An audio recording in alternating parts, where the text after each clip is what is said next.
Bonjour à tous, je m'appelle Guillaume, je suis membre du Musée des tramways à vapeur et chemins de fer secondaires français, association connue sous le sigle MTVS. Nous sommes aujourd'hui sur le nouveau site de l'association, implanté ici à Crèvecœur-le-Grand dans l'Oise depuis 2013. À notre arrivée, il ne subsistait qu'une ancienne voie ferrée à écartement normal, désaffectée depuis 1990. La restauration de matériel ancien est ce qui a fait la renommée du MTVS dans le monde associatif ferroviaire français. Nous sommes avant tout un chemin de fer musée avant d'être un chemin de fer touristique. Le MTVS fête cette année ses 45 ans et a réuni une collection de 126 pièces, dont 37 sont classées monuments historiques. On peut y dénombrer 5 locomotives à vapeur, 11 voitures voyageurs et wagons, 6 automotrices qui ont été restaurées. Je vous propose de nous pencher sur la remise en état de l'une de ces pièces historiques dont j'ai l'honneur d'en être le chef de chantier, l'automotrice Billard type A80D numéro 315. Ça sera le deuxième autorail que l'on restaurera. La grande force des associations ferroviaires comme le MTVS, c'est le travail en équipe. Chaque membre a son savoir-faire qu'il développe avec les autres. Celui qu'on a acquis pendant notre vie professionnelle, on arrive à pratiquement relever tous les défis, que ce soit en électricité, chaudronnerie, soudure, menuiserie. Donc c'est rassurant pour l'avenir du 315. Commandé par la Compagnie des chemins de fer départementaux, les CFD, il est construit en 1938 à Tours par les établissements Billard. Il va débuter sa carrière sur les chemins de fer de Charente. À la fermeture de ce réseau en 1951, il est muté sur les CFD du Vivarais. Puis, en 1991, une avarie moteur met fin à son service actif. Il subira, hélas, des dégradations pendant ses années d'inactivité.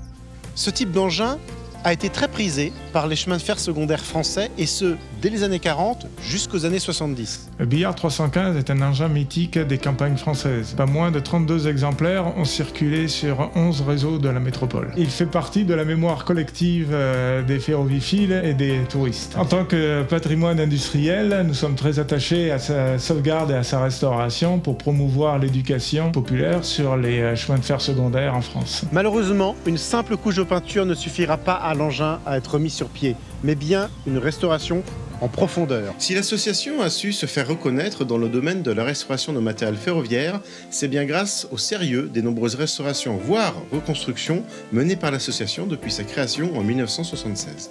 Nous stockons ici tous les éléments de l'autorail qui ont été démontés. Les pièces mécaniques, les boiseries de fixation du plafond intérieur, différents éléments des bogies, les nombreuses pièces extérieures à la caisse ou celles de l'aménagement intérieur.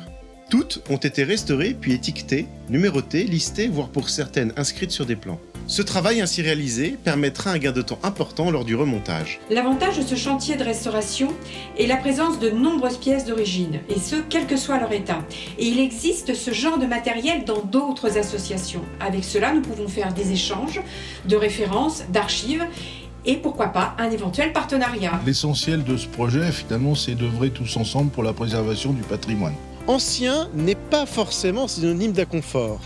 Pierre Billard a été ingénieux pour dessiner des autorails ayant à la fois un centre de gravité très bas, à 38 cm du rail, mais également des bogies à triple suspension, sans oublier des banquettes confortables. Tout cela pour pallier, entre autres, à la vétusté des voies ferrées de l'époque, construites à l'économie et souvent moins bien entretenues. Voyager à bord d'un petit autorail Billard est une expérience qui peut aussi bien réveiller des bons souvenirs que d'en créer des nouveaux. Et ce, quel que soit l'âge des passagers.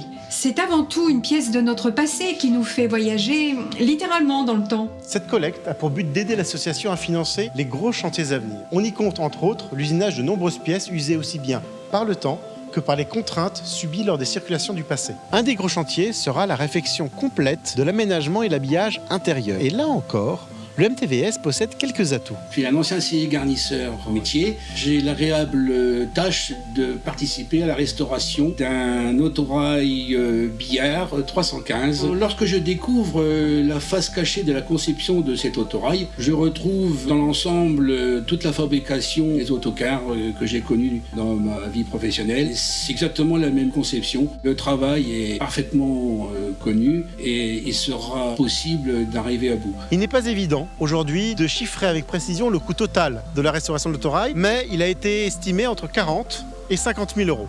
Des membres qualifiés et motivés, nous avons donc la chance d'en avoir. Mais ce n'est pas tout. De nombreux mécènes et partenaires soutiennent ce projet et nous les en remercions chaleureusement. Le MTVS compte également sur vous pour l'aider à redonner vie à ce petit ACO, symbole des chemins de fer secondaires français. N'hésitez pas à partager cette souscription à votre famille, à vos amis, à vos voisins, aux gens que vous aimez, aux gens que vous n'aimez pas, à votre poisson rouge, peut-être pas au poisson rouge car l'info risque de se noyer. Bref, pour donner un maximum de chance à ce projet d'aboutir. Rendez-vous donc lors de la journée d'inauguration. Merci pour votre attention et à très bientôt.